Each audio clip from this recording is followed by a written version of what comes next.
What's going on, everybody? It is February the 26th and I am filling feeders today. It's gonna be a little different video, but we're gonna fill some feeders. We're gonna check some trail cameras. Might get in a little pig scouting if we can find the time. And then I want to go home and I've got to figure out which bow do I want to hunt with this year. So if you've been keeping up with the channel, you know that I picked up a 2019 Athens Ridge 34. And then I also have a 2014 Carbon Spider 34. Alright, so if you haven't yet, subscribe to the channel. Hit the like button because we're going to have a fun day of filling feeders, scouting for pigs, and shooting bows. So one thing I want to talk about is buck candy, okay? Buck candy. Made in Kilgore, Texas, okay? So, the way that this stuff works, let me just go ahead and explain that. So this is kind of a corn additive, okay? It smells really good, kind of tastes like artificial watermelon. Yes, I've tasted it. So that's what it looks like. So the way that this stuff works is that for every 100 pounds, you put a capful, okay? Now, because I'm a little extra, sometimes I do a cap and a half, or just a heaping cap of it. So, I'm going to try not to make a mess right here.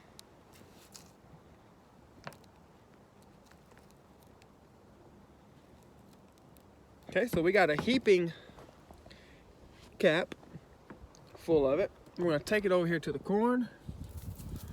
I'm going to just give it that right there. And you just kind of stir it around, mix it up.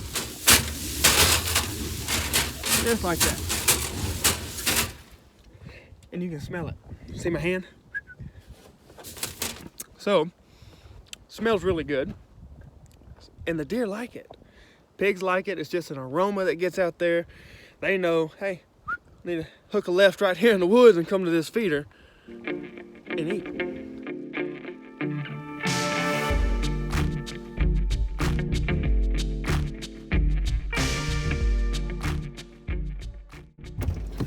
Let's go check this out.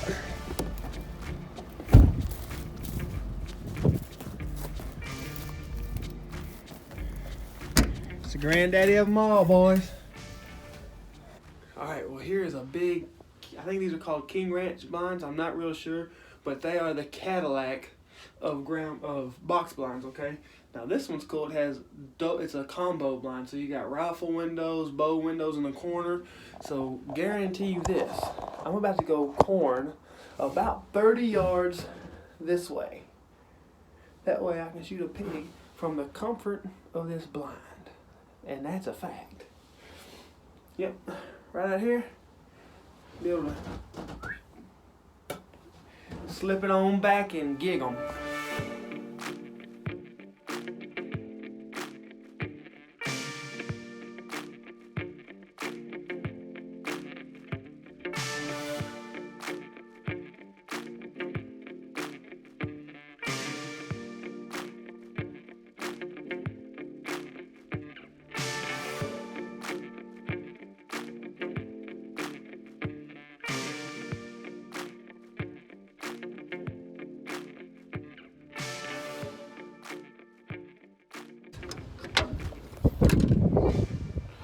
So where I hunt is, you can actually see that ring of cedar right back up in there. I got two short tripods. We'll go check those out in a second.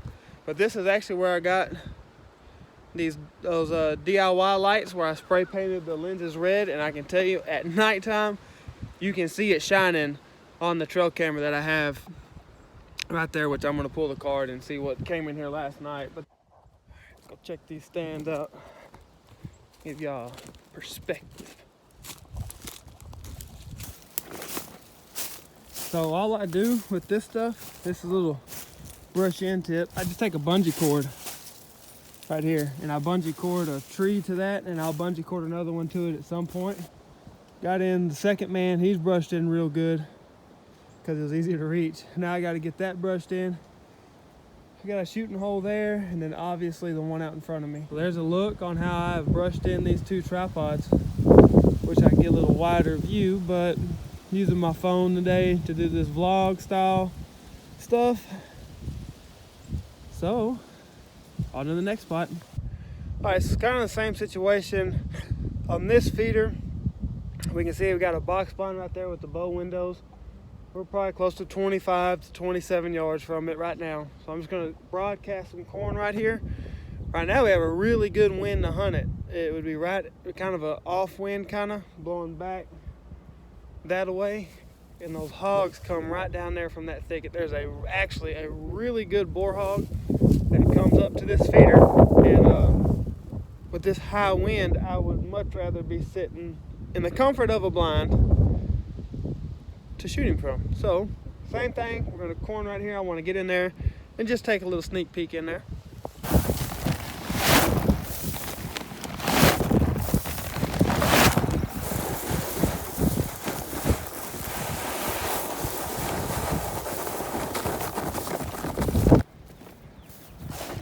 All right, so this one's actually built up on the platform. Hey, we got a heater. Cool, cool, cool. Now this one,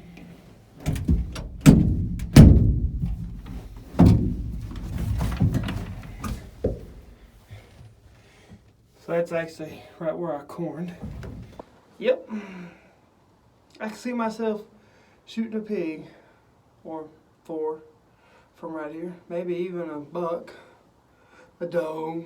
This is probably where me and my daughter are going to start hunting this year. My oldest daughter will be turning 7 in September.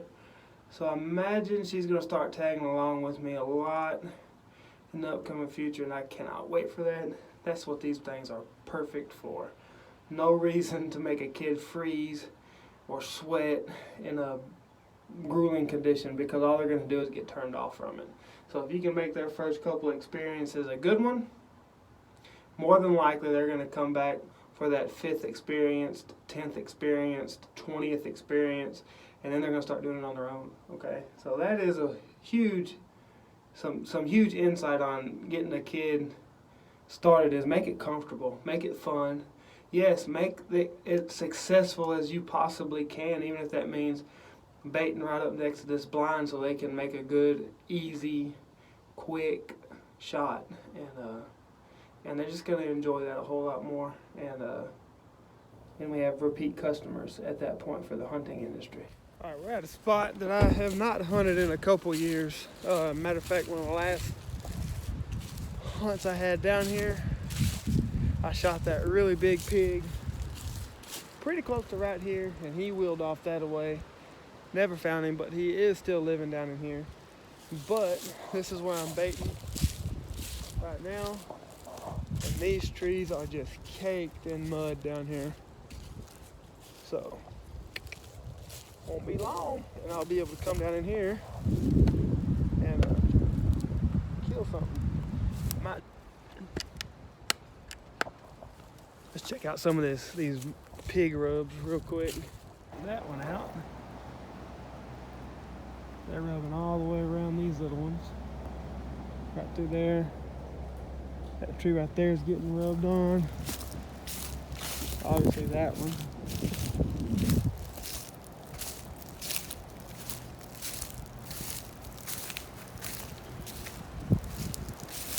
And this one. That one's actually up rubbed pretty high. But all the way down through here, that little stump's got a bunch of belly mud on it right there. That tree right there. In a couple weeks, this will be the spot to be able to get a good wind in here and shoot something pretty easy. I usually, when they pattern in here, they pattern real easy, and it's a lot of fun, and it gets chaotic because it's not a very big spot. Not a lot of openings through here, so it's like bam, they're there, and bam, they're gone. Well, I just got a text that some of the hats I had made up are ready. So we are in the process of getting some hats together, t-shirts, and eventually hoodies and stuff like that. So if you would like to see a merch line from us, drop down the comments below on some of the things that you would like to see.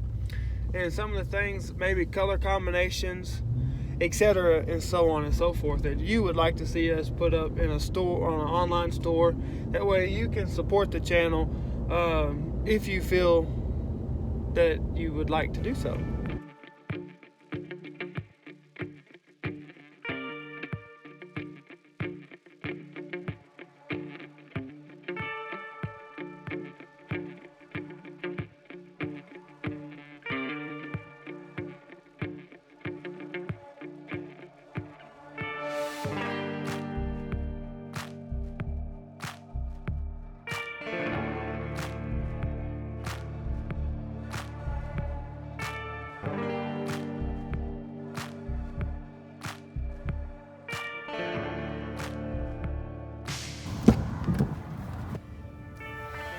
Woo-wee. Got the Loden green, kind of like an olive green. It's the same hat I've been wearing for about a year now. And then we went with just an old woodland style camo with the orange logo. Looks pretty slick. Well, what y'all think about those? Think they'll work? Like I said, let us know down in the comments below. We are gonna stock, for sure, two styles of hats. The Richardson 112, what both of those are. Probably gonna be these colors to begin with. We're looking at a different style of hat. That's a patch hat. So be on the lookout for those, because they are being talked about, and they are actually being not just talked about, we're actually working on getting that stuff done as we speak. The only thing I'm waiting on is just one more graphic thing to be completed, so I can get it to my leather man so he can in fact make these patches, get them put on the hat and sent to me. So yeah, big things are happening with Infected Outdoors. Alright, well, we're about to do a battle of the bows. Which one do I want to hunt with for 2020? Is it going to be this 2019 Athens Ridge 34? Or do I want to keep my Hoyt Carbon Spider from 2014? Let's find out.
So which bow am I going to shoot for 2020?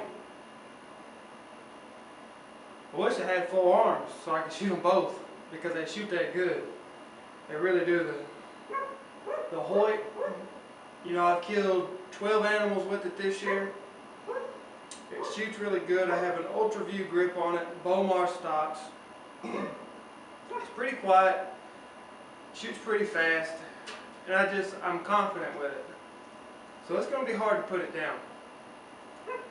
Athens, on the other hand, super smooth, a lot less vibration, really quiet, and it just pounds where you're aiming. But I think that Athens is going to be my pick for 2020. This bow just puts them exactly where you're aiming every single time. And what more could you want out of a bow? That's what we want as bow hunters, is if I pick a hair, I want to be able to hit it. So I'm going to play around some more with this, but I really do believe I'm leaning towards the Athens RX34.